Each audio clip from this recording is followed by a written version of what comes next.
তো স্বামীকে খায়, ও তো মানুষকে খায়। ও আবার কি? ও কিছুই না, ও কোনো জাতি নয়, ওর 5 পয়সা দাম নয় সমাজে। আপনি আজকে একটা বই কিনে দেখুন, বইয়ের নাম হচ্ছে কেন এই নির্যাতন, কি তার প্রতিকার। বেগম রোকেয়া লিখেছে, অবরোধবাসিনী, মুসলিম মহিলা অবরোধবাসিনী।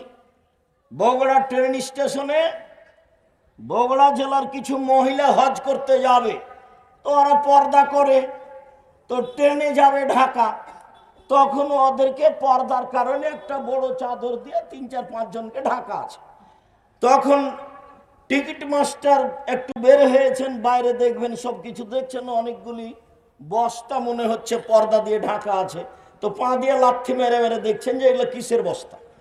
বেগম রোকেয়া লিখছে এভাবে, তাকে নিয়ে আমি নাচিনি, তোমার মতো অশিক্ষিত মানুষ নেচেছে। আমি তো বলেছি, বুঝেও বুঝে না ওরা, অন্তর আছে বুঝে না, দেখেও দেখে না ওরা, চক্ষু আছে দেখে না, শোনেও শোনে না ওরা, কান আছে শোনে না।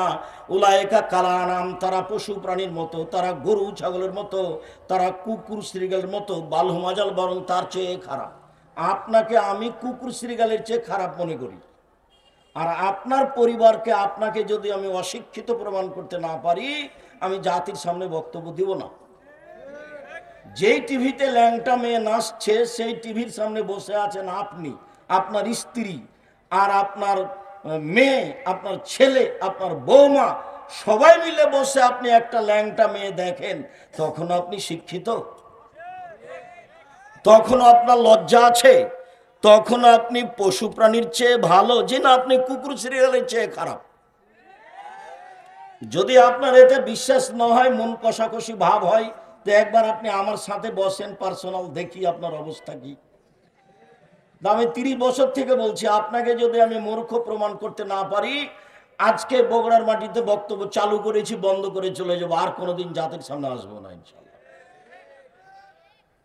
রাসূল সাল্লাল্লাহু আলাইহি সাল্লাম এটা দুঃখ করে বলেছেন, আফসোস করে বলেছেন, ওরা যদি মায়ের সাথে জেনা করে, তো আমার উম্মতের অভ্যাস, খাসলাত, শিষ্টাচার এত খারাপ হবে যে ওদের সাথে মিল দিবে মাথার চুল কাটাতে, ওদের সাথে মিল দিবে দাড়ি চেঁচে ফেলাতে, ওদের সাথে মিল দিবে মেয়েদের নখে নেইল পালিশ দেওয়াতে, বড় করাতে।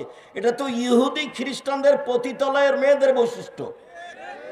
নখ বড় রাখা, নখে নেল পালিশ দেওয়া, এটা তো ইহুদি খ্রিস্টানদের পতিতালয়ের মেয়েদের বৈশিষ্ট্য।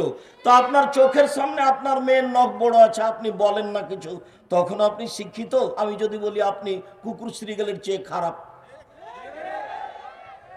তা আপনাকে তো আমি 30 বছর থেকে বলছি যে নখে নেইল পালিশ দেওয়া, নখ বড় রাখাটা ইহুদি খ্রিস্টানদের পতিতালয়ের মেয়েদের বৈশিষ্ট্য। তো এটা আপনার হিসাব হয় না কেন? সব নবীদের বৈশিষ্ট্য ছিল 10টা, সব নবীদের অভ্যাস ছিল 10টা, সব নবীদের খাসলাত, স্বভাব ছিল 10টা। তার একটা হলো নখ কেটে ফেলা। আপনারও বড় আছে, আপনার মেয়েরও বড় আছে। আমার উম্মত ইহুদি খ্রিস্টানদের সাথে মিশে যাবে। খ্রিস্টান মেয়েদের দাম দেয়নি। তারা যখন মেয়েরা যুবতী হয়েছে, তখন তাদের সাথে জেনা আরম্ভ করেছে। যখন তাদেরকে আর ভালো লাগবে না, তখন তাদের সাথে জেনা বন্ধ করে বৃদ্ধ আশ্রম আগে দিয়ে দিবে।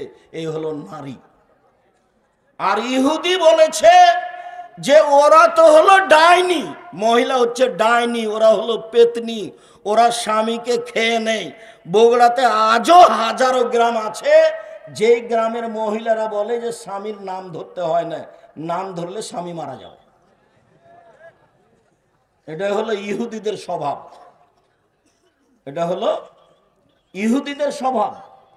ইহুদি বলছে যে ও তো মানুষ নয়, ও তো ডাইনি।